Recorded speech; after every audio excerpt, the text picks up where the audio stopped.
প্রতিশ্রুতি অনুযায়ী এ সপ্তাহের কবিতা নবনীতা দেবসেনের লেখা।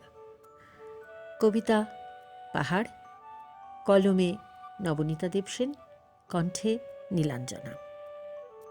পাহাড়। কেউ বলুক না বলুক, তুমি সব জানো, তবু কোথাও পাহাড় আছে।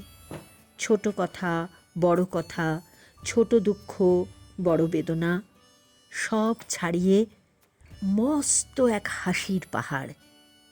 একদিন সেই পাহাড়ে ঘর বাঁধব তোমার সঙ্গেই। লোকে বলুক না বলুক, তুমি জানো।